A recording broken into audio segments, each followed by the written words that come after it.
Howdy do, buckaroos. Welcome back to the channel. I would like to give you guys an update. I don't feel like I kind of tied everything together in the end for like the back of the frame, everything like that. Sorry.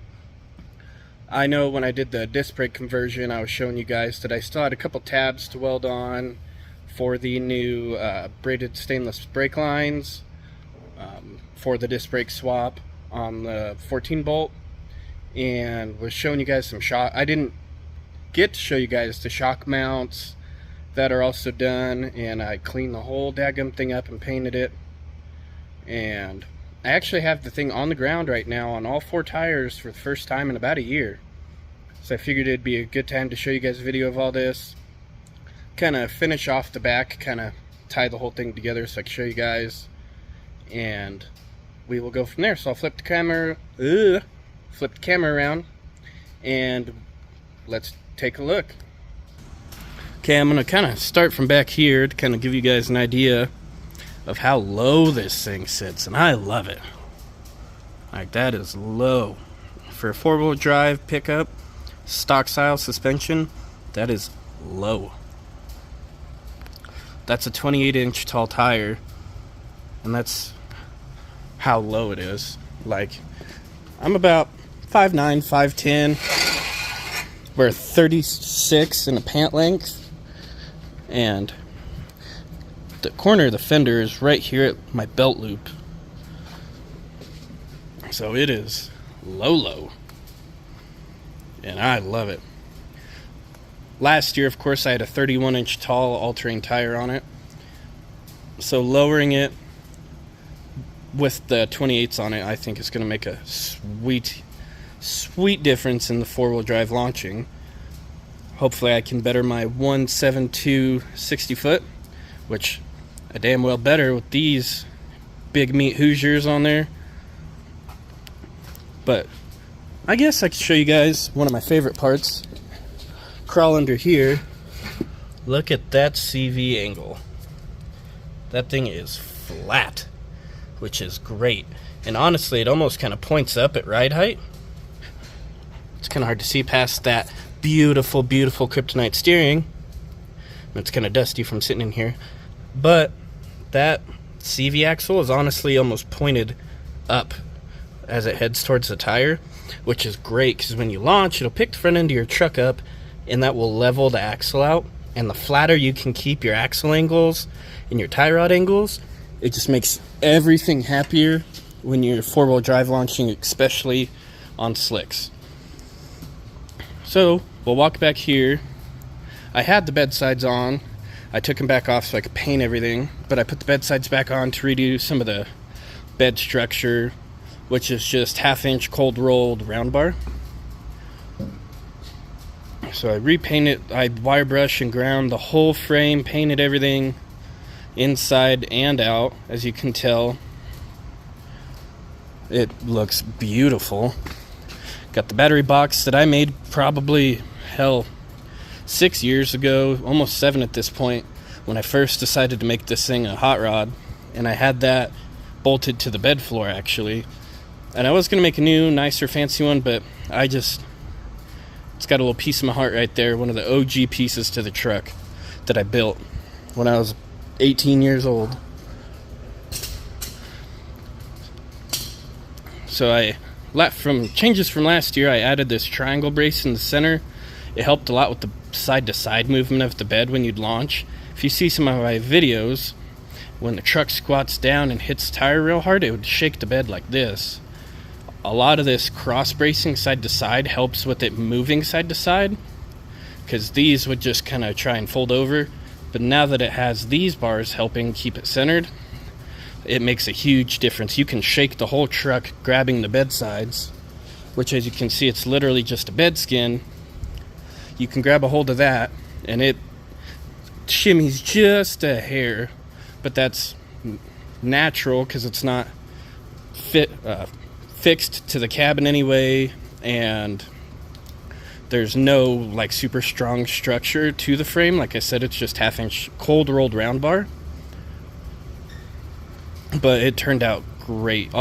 When I first did it last year, I had a wild hair up my behind to tear the bed sides off on a Wednesday night, try and remount them Thursday night so I could race it Friday night, and the body lines just didn't line up. This bedside kind of pointed down in the back, and that one kind of pointed up, down in the front, and did kind of nosed out in the back, and it just didn't line up at all. It was about a 50-footer.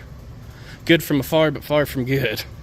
But now I took the time, was able to use a cherry picker and our crane, and was able to hold the bed sides up nice, line it up, measure everything real nice, and actually get them mounted, square up all the body lines up here and this one here.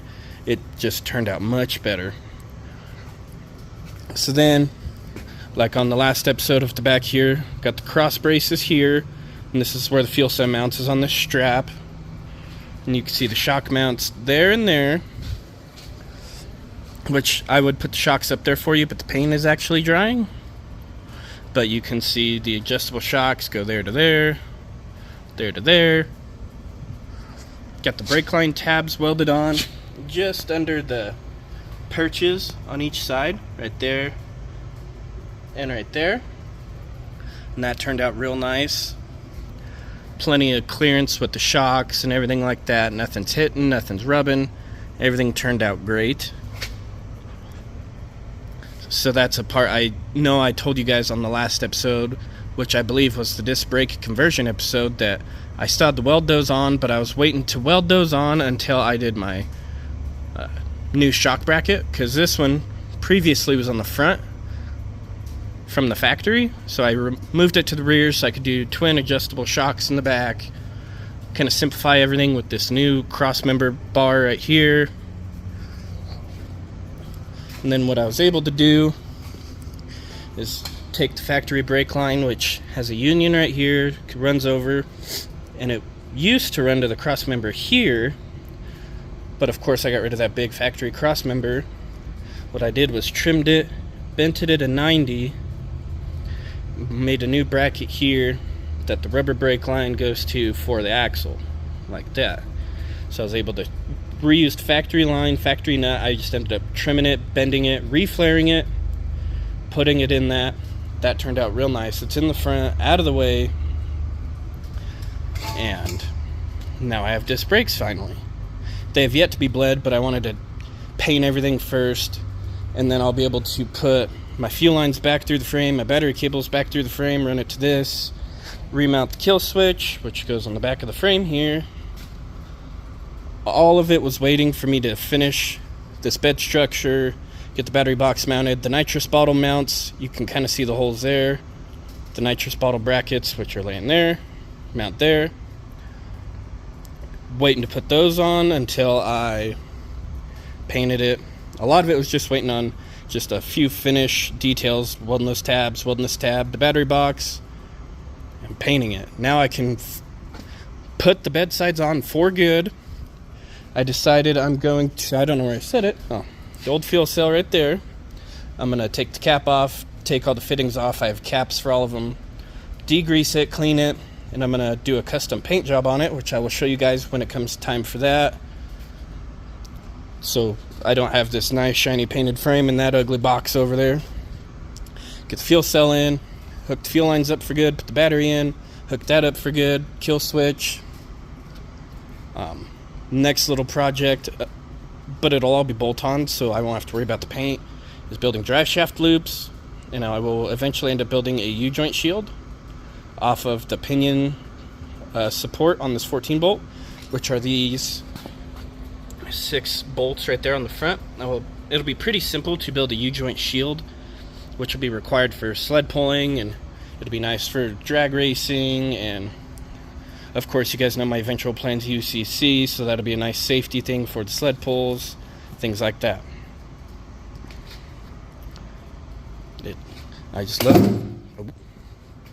It's not like that was an expensive grinder or anything, but I love that I was finally able to just clean everything up, get it nice and painted, and everything will be able to be finally finish mounted. I can plumb the whole back of the truck, like nitrous bottle, battery, fuel system, which of course I showed you in the last video, it is plumbed, but now I can tighten everything up.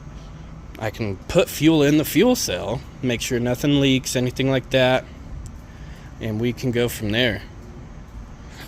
Another thing I like is the stance. You can see it with the fender on.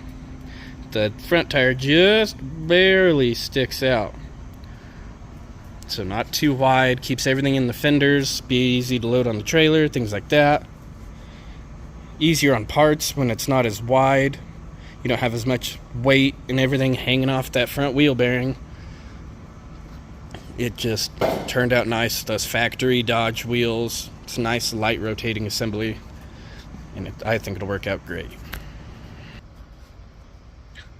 So I've really been wanting to do that for you guys, but I just haven't had the time to take everything completely apart, clean it, paint it, finish those welds for the brackets, for the shocks, for the brake line, the actual bed structure itself.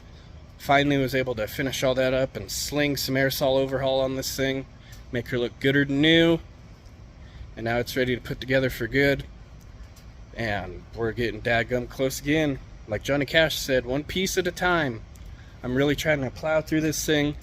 My original goal was Thanksgiving, but I think I'll push it off because of holidays, things like that. As long as it's running before Christmas or even the New Year, I will be just fine.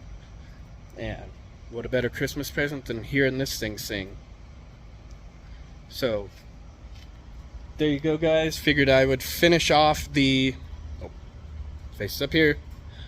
I figured I would finish off the rear brake install, kind of showing you where I put those brake tabs, showing you how I did the shocks, because I did not show you that in the last episode, showing you how good it looks painted, showing you how it sits at ride height, which the rear is going to sit a little lower because there's literally zero weight on it right now. Once I get a fuel cell in it with some fuel, full nitrous bottle, battery, all the wiring, the bed sides, all those things like that, drive shaft loops, the rear is going to sit a little lower. I still think the rear is going to sit about inch and a half higher than the front, which is perfectly fine, because when you launch, this thing in the back is just going to squat down and it'll look just fine screaming down the track. So thanks for watching, guys. Thanks for tuning in. Stay tuned for the next update. You aren't going to want to miss it. It's going to have to do with intakes and turbo piping, intercooler mounting, all that cool stuff. I might make another video, like a time-lapse type thing of putting the bed sides on, putting the fuel cell in, battery, things like that. Let me know if that's something you guys would be interested in. I know a couple of you guys were talking about wanting to see like some live action work on this truck. So if that's something you want to see, of putting this whole rear booty back together on this thing, bed sides, fuel cell, battery, all that good stuff, let me know. And that could be the next episode too. Either way, we're going to get videos of this thing, get updates for you guys on this thing, and we're going to get her going. So thanks for watching, guys. Like, share, subscribe, hit the bell, comment, tell me what you think, how it finally turned out. I always said I was going to make it look good when it ran good. I figured it earned it. So got some paint slung on it. Let me know how you think that turned out, the brake lines, shocks, all that good stuff. Thanks for watching, guys. I will catch you on the next one.